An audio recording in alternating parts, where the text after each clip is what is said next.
Okay everyone, welcome back to UFTA Premium, and we have a super awesome new topic. One that I just discovered playing some of my family. It was really cool. Uh, luck and circumstance sometimes play a significant role in the old UFTA. And in this case, my dad's my dad found something out that was really cool. So I thought I'd share that here. Um, and what happened was he decided, it was on one of his turns, he decided, well, why can't I sabotage myself, right? You know, sabotage, when you think about it this way, it's also, there's nothing in the rules that really say you're limited to doing something on the offensive end. And so I thought, well, why not? Why don't we be a little bit more liberal in the interpretation of these rules, and then we'll say, hey, wait a minute. If you want to sabotage yourself, you can. And at first you think, well, wait a minute, that's a little bit, what do you call it, counterintuitive, right? Why would you sabotage yourself? Makes no sense. But, as I'm going to demonstrate briefly here, there are opportunities and circumstances in which self-sabotage seems like a very logical thing to do, right? So I'm just going to present that here. If you notice our setup, we've got player one. We got 2 potatoes planted, we got carrots, we got an adversity card over here. Player number 2, we're set up with a pretty nice amount of crops, and notice that we have the undercut crop. It's waiting there for us. All right. And then over here, grower number 3, we've got beans, cucumbers, and broccoli. Popping ripe and ready out there, and we're feeling very confident and good about that, right? Okay, and so I'm just going to go over these brief scenarios and see what happens and explain why on earth you might want to self-sabotage, right? Okay, so there's a 4. I rolled a 4, and looking at what we've got here, it's a productive roll. But what do I want to do in terms of productivity? Well, I'm sorry, all of the die rolls are going to be a sabotage, right? So we rolled a 6. And we're going to assume that this is a later opportunity to do double sabotage. I haven't quite worked the kinks out on that, but if you want to do, I suppose you could sabotage yourself twice.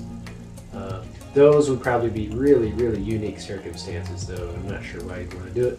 But since the permutations are limitless, practically, in UFTA, I certainly cannot be comprehensive in any way when it comes to that. But, like I said, with our limited view, we can figure out what's going on here. So we want to sabotage. We could sabotage easily others right now and split up our double sabotage. But one other alternative is, I've noticed I have 2 potatoes planted, and we have carrots in the 9 spot. Potatoes in the 2. Well, if I self-sabotage one of these potatoes, I remove it from my fields, I can bump that up, and now voila, I have a 2-crop combo, right? I got potatoes and carrots, right? Whereas I didn't before. So losing those potatoes, if I had brought them to the market, they were a lowly 2. Now, having moved them, I can secure their position as a 2-crop combo. But I always kind of want to make sure, hey, what are the other possibilities out there? People could move them, right, on a whim. So that's why I put out some protection. All right. 10 tokens worth of protection. We'll split it up into our sentries, our 2 marker tokens, right? So yeah, we're looking pretty good. So that was an interesting maneuver. Let's move on to the next person. They rolled a 6 as well. And what's going on over here? Well, let's just say, for the sake of argument, that they're ready to plant that 2-crop combo. I mean the undercut crop. But it turns out that the person on the previous turn decided to bump it up to the number 2 spot. So now it's no longer the undercut crop, right? Well, And then of course we'd have to say, well, we don't have either one of those. We have to say it was peas.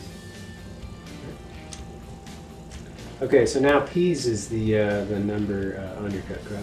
We don't have that, but we planted chard, right? We had planted chard on a previous turn. So what are we going to do about that? Now we have this thing that's just sitting out there and it's kind of useless. Well, if you want to, you could try to turn that into a 2-crop combo. But the other possibility is you could also just nix it. You could self-sabotage, self-detonate. There goes the chard, and then it moves up the spot. And notice how, I killed 2 birds with 1 stone in that case because I moved that chard up in value, and it also, but it didn't do that. Yeah, so here's a case in point where you got to be cognizant of what's going on globally in the game. Notice how we have protection on these 2. So I sabotaged and I removed my chard, but notice how I couldn't eliminate it because the carrots and the potatoes are secure in the market. So that's a case where I made a mistake, and you just got to be savvy about what's going on around you, right? Okay, so that's that. So that's case number 2, reasons to self-sabotage. Now let's go over here. Roll a 6. And now we have beans, cucumbers, and broccoli. What we could do in this case is, if we wanted to, we could simply try to move somebody else's items, right? So let's say, this particular grower over here, oops, I forgot to protect my stuff. And then this person says, ooh, yeah, sabotage. Except they don't want to sabotage them directly. What they can do instead is, if they have a clunker item over here,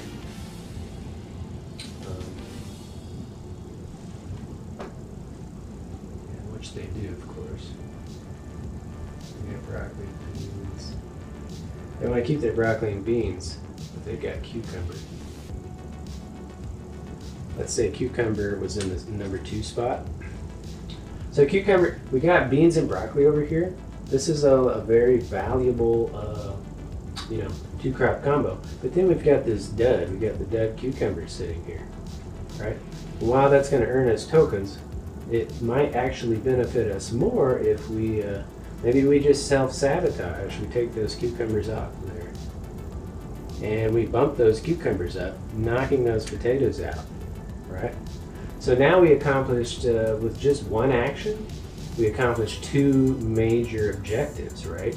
We eliminated a dud crop that wasn't going to earn us much, and then we went on the offense and we knocked a crop into the 2-crop combo slot so that the competitor is going to struggle. I mean, we did the reverse. We got rid of their 2-crop combo and we devalued their scoring opportunity. Right? And so those are always something you want to look out for. Going on offense and defense at the same time generally always leads to better outcomes, right?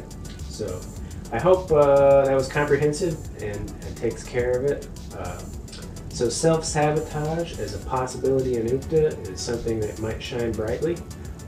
It's something that's, you can have in the back of your mind, in the back of your tool set, of the range of options that are present in the game.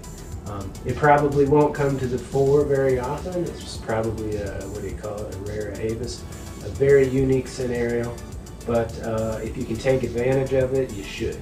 So with that, I will leave it to you. And so thank you everyone for tuning in, and keep on playing UFTA.